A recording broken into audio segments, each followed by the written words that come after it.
बिस्मिल्लाहिर्रहमानिर्रहीम। बहुत सारी खवातीन पूछती है, मौलाना साहिब तलाक हो चुकी है, बेवा हूँ, या फिर उम्र ज़्यादा हो चुकी है, निकाह नहीं हो पा रहा, बहुत ज़्यादा दिल चाह रहा होता है ख्वाहिशात को, यानी कि हम मिस्री का बहुत दिल चाह रहा होता है, कोई असबाब मुहैया नहीं है, ज़िना पे जाने का खदशा है, कंवारी लड़कियां हैं, बहुत ज़्यादा दिल चाह रहा है, हद से ज़्यादा शहवत गालिब आ चुकी है। अब इस सूरत के अंदर उस औरत को, उस बंदे को क्या करना चाहिए कि जिसको शहवत बहुत ज़्यादा तंग कर रही हो, जिसको शहवत बहुत ज़्यादा तंग कर रही हो, उसको क्या करना चाहिए? आज इस वीडियो के अंदर मैं तफसील के साथ आपको बताऊंगा। बल्कि मेरे पास एक फतवा मौजूद है जामिया उस्मानिया पेशावर का, जो बहुत बड़ा इदारा है और ये अल्हम्दुलिल्लाह बहुत ही लोग इससे फ़ायदा हासिल कर रहे हैं। तो ये चलते हैं, मैं मसला जो किसी ने मसला पूछा तो वो पहले मसला पढ़ता हूँ, उसके बाद फिर मैं आपको इसका बताऊंगा, इसका उलमा इकराम ने, मुफ्ती इकराम ने जवाब क्या दिया है। वैसे तो मैंने काफ़ी जवाब दे रखे हैं, लेकिन मैं चाहता हूँ कि इसके ज़रिए आपको जवाब दिया जाए ताकि आपको बात समझ आ जाए। किसी ने पूछा, अगर ज़िना का खौफ हो तो क्या मुश्तरी की जा सकती है? मुश्तरी कब जायज़ है? और मर्द और औरत दोनों के मुतालिक हुक्म की वजाहत फरमाए। शादीशुदा गैर शादीशुदा के हुक्म में कोई फ़र्क हो तो वो भी बता दें। अगर ये अमल मकरूह है तो कौन सा मकरूह है? देखो, मकरूह को दो किस्म का होता है, मकरूह तहरीम, मकरूह तंज़ीह। अब आइए जवाब सुनिए। वाज़ेह रहे कि इस्तिमना बिल-यद मुश्तरी अल्लाह जल्ल शानहू के अता करदा जिस्मानी क़ुव्वत को गैर महल में खर्च की वजह से जुल्म के मुतरातिफ है, इसलिए हदीस मुबारका में इसको ममनू करार दिया गया है। यानी कि मकरूह तहरीमी है, कोई शख्स मुश्तरी करता मकरूह तहरीमी है, हराम है, नाजायज़ है।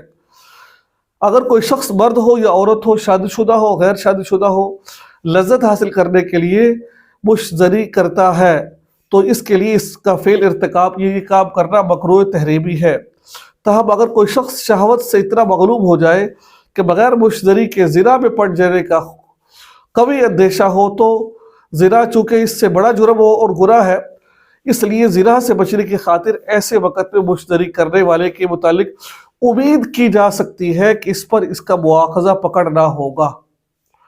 ये निकाह जायज़ है, बल्कि उम्मीद की, अगर कोई शख्स पता है कि शहवत का बहुत गलबा है और इस कदर शहवत का गलबा है, अगर मैं ये काम नहीं करूँगी या नहीं करूँगा, मैंने पक्का ज़िना कर लेना है, 100% ज़िना कर लेना है, तंग आ चुका है, अब हिम्मत जवाब दे चुकी है, बस उस सूरत के अंदर उससे बचने के लिए ये काम कर ले।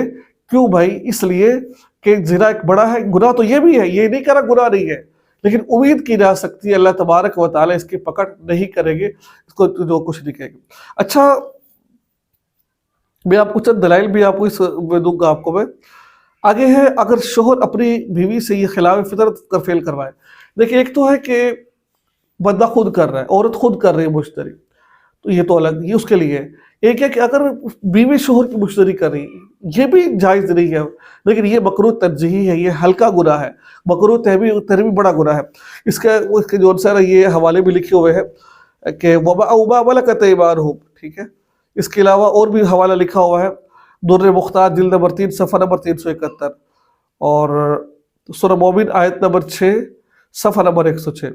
तो मुख्तलिफ रिवायत यहाँ पर लिखी हुई है। बहरहाल मैंने आपको फतवा पढ़कर सुना दिया है ताकि किसी किस्म का डाउट ना हो, लोग ये ना कि भाई आपने अपनी तरफ से कब बनाया है, ये सारी चीज़ें ये कर रखी है। मैंने जायज़ नहीं कहा है, मैंने कहा कि उम्मीद की जा सकती है कि उसको उसका मुआखज़ा ना होगा। तो इसका बेहतर हल तो यही है कि जो सेना निकाह कर लिया जाए, टाइम से निकाह किया जाए। अगर निकाह नहीं हो रहा तो कोशिश की जाए रोज़े रखे जाए, रोज़े भी से फ़ायदा नहीं हो रहा, बाज़ दफ़ा रोज़ों से फ़ायदा नहीं होता बंदों को, हकीकत बता रहा हूँ आपको मैं। तो फिर भी ये मामला बहुत बढ़ चुके हैं, तो उस सूरत में उम्मीद की जा सकती है ये काम कर ले, अल्लाह तबारक व तआला उम्मीद पकड़ नहीं करेगा उनकी। तो अल्लाह ताला से दुआ, अल्लाह ताला सबको अमल की तौफीक अता फरमाए, कभी कोताही को माफ़ फरमाए। अस्सलामु अलैकुम व रहमतुल्लाहि व बरकातहू।